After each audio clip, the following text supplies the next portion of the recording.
देख रहे हैं बांग्लादेश की, क्योंकि डिजाइन हो चुका है और अलर्ट हो गया है भारत और बांग्लादेश की बॉर्डर। देखिए, बहुत गंभीर है। मुझे उम्मीद है हमारी एमईए, हमारे प्रधानमंत्री और हमारे जयशंकर साहब देख रहे हों, क्योंकि 6 महीने पहले अभूतपूर्व बहुमत के साथ जीतने वाली शेख हसीना और आज के दिन में हालात ये हुई है। आर्मी का मैंने प्रेस कॉन्फ्रेंस भी देखा। जाहिर तौर पर हमको अपने स्ट्रेटेजिक इंटरेस्ट को ध्यान में रखना है, लेकिन हमारे इमीडिएट नेबरहुड में इस तरह की जो घटना हो रही है उस पर हमारी पैनी नज़र होनी चाहिए। इसके बहुत सारे पॉसिबल आउटकम्स हो सकते हैं, उसमें से कुछ चीज़ें हमारे लिए अनडिज़ायरेबल हो सकती हैं। इन तमाम चीज़ों पर मैं समझता हूं कि गंभीरतापूर्वक विचार करना चाहिए। रिजर्वेशन को लेकर बड़ा कॉन्फ्लिक्ट ये हुआ है, आपको लगता है कि इसका असर? ये सिर्फ रिजर्वेशन नहीं है, मल्टी लेयर्ड इशू है। बहुत सारी चीज़ें हैं। एक अथॉरिटेरियनिज्म के खिलाफ भी बातें थी, एक एक्सट्रीम फिलॉसफी भी थी, उसमें कोर्ट का भी एक मसला आया। तो मल्टी लेयर्ड आर्किटेक्चर है इस आंदोलन का, और जिसकी परिणति शेख हसीना जी के वहाँ निकलने से हुई।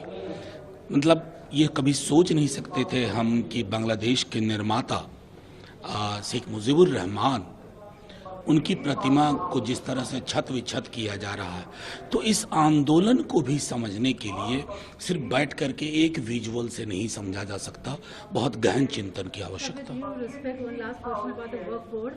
इस हफ्ते वो बिल जो है वो ला सकते हैं। देखिए, लाएं तो बिल, उसका मजमू तो देखूं। बगैर मजमू देखे खत के बारे में क्या बताऊं? खत देखा ही नहीं मैंने। खत देखूंगा फिर बताऊंगा कि नहीं। मैं ये कहना चाह रहा हूं ना कि ये सरकार डॉग विसिल पॉलिटिक्स की उस्ताद है। तो अगर उसमें डॉग विसिल पॉलिटिक्स है तो मैं क्या ही कहूं, और अगर नहीं है तो सदन में बोलूंगा। देखिए, बहुत गंभीर है। मुझे उम्मीद है हमारी एमईए, हमारे प्रधानमंत्री और हमारे जयशंकर साहब देख रहे हों, क्योंकि 6 महीने पहले अभूतपूर्व बहुमत के साथ जीतने वाली शेख हसीना और आज के दिन में हालात ये हुई है। आर्मी का मैंने प्रेस कॉन्फ्रेंस भी देखा। जाहिर तौर पर हमको अपने स्ट्रेटेजिक इंटरेस्ट को ध्यान में रखना है, लेकिन हमारे इमीडिएट नेबरहुड में इस तरह की जो घटना हो रही है उस पर हमारी पैनी नज़र होनी चाहिए। इसके बहुत सारे पॉसिबल आउटकम्स हो सकते हैं, उसमें से कुछ चीज़ें हमारे लिए अनडिज़ायरेबल हो सकती हैं। इन तमाम चीज़ों पर मैं समझता हूं कि गंभीरतापूर्वक विचार करना चाहिए। रिजर्वेशन को लेकर बड़ा कॉन्फ्लिक्ट ये हुआ है, आपको लगता है कि इसका असर? ये सिर्फ रिजर्वेशन नहीं है, मल्टी लेयर्ड इशू है। बहुत सारी चीज़ें हैं। एक अथॉरिटेरियनिज्म के खिलाफ भी बातें थी, एक एक्सट्रीम फिलॉसफी भी थी, उसमें कोर्ट का भी एक मसला आया। तो मल्टी लेयर्ड आर्किटेक्चर है इस आंदोलन का, और जिसकी परिणति शेख हसीना जी के वहाँ निकलने से हुई।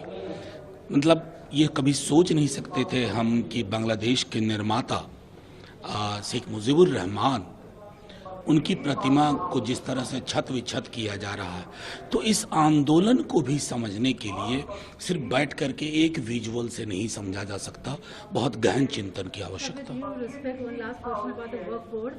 इस हफ्ते वो बिल जो है वो ला सकते हैं। देखिए, लाएं तो बिल, उसका मजमू तो देखूं।